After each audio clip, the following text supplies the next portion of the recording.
Hare Krishna.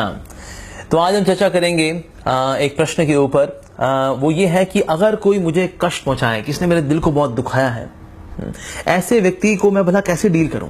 How to deal with the person who has hurt me deeply.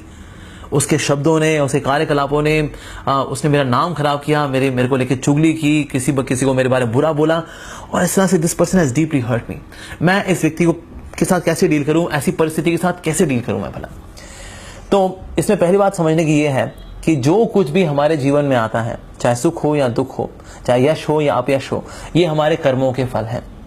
ये जो व्यक्ति हमारे जीवन में आया, जिसकी वजह से आज मुझको ये दुख भोगना पड़ रहा है, तो ये व्यक्ति तुक्के से मेरे जीवन में नहीं आया, ये मेरे कर्म फलों के कारण मेरे जीवन में आया है, और आज ये जो दुख मुझे मिल रहा है ये मेरे कर्मों का फल है।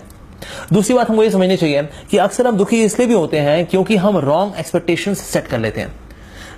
भीष्म पितामह युधिष्ठिर महाराज को बताते हैं श्रीमद् भागवतम में फर्स्ट कैंटो में, that expectation is the root cause of frustration. जहां पर एक्सपेक्टेशंस रॉन्गली सेट होंगी वहां पर फ्रस्ट्रेशन तो आएगी ही आएगी। और तीसरी बात हमको ये समझनी है that the extent of hurt is directly proportional to false ego.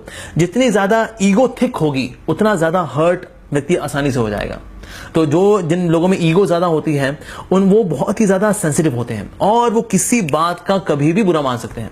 और जो साधु संत होते हैं, क्योंकि उनमें फॉल्स ईगो नहीं होती, इसीलिए उनको किसी चीज का बुरा लगता नहीं। कोई उन पे आके थूक दे, कोई उनको गाली दे दे, कोई कुछ बोल दे, लेकिन उनको इससे फर्क नहीं पड़ता, because they have very diluted ego और have no false ego at all. So इसीलिए जितनी ज्यादा हम किसी चीज से हर्ट हो जाते हैं, हाँ, तो ये मुझे बताता है मेरा खुद का नेचर कि वास्तव में मैं बहुत सेंसिटिव हूं। किसी ने बस मेरे से हल्का सा मजाक किया और मैं इतना बुरा मान गया। That means I have so much of ego. I have so much of false ego. That's why I am feeling hurt. तो जब कभी हम हर्ट हों तो ये समझना चाहिए कि मेरी ईगो बहुत थिक है, तो इस फॉल्स ईगो को डाइल्यूट करना बड़ा जरूरी है by chanting Hare Krishna nicely and by praying to Krishna, Oh Krishna, let me humbly serve you by getting rid of this false ego. तो जितनी ज्यादा फॉल्स ईगो से हम फ्री होते जाएंगे उतना हमारा हर्ट होने की टेंडेंसी कम होती चली जाएगी। लोग चाहे कुछ भी करेंगे, no problem at all. So factually ये ईगो ही है, ये फॉल्स ईगो है जो कि यहाँ पर सॉकेट लगा हुआ है और दूसरे व्यक्ति के हाथ में हमारा रिमोट है। वो जब भी बटन दबाते हैं हम गुस्सा हो जाते हैं, हम दुखी हो जाते हैं, हम निराश हो जाते हैं और जीवन की सारी ऊर्जा को खो बैठते हैं।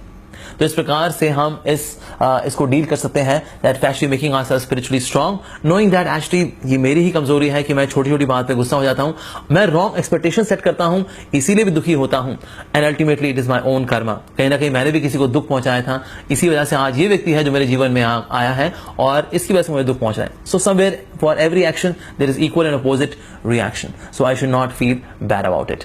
हरे कृष्णा।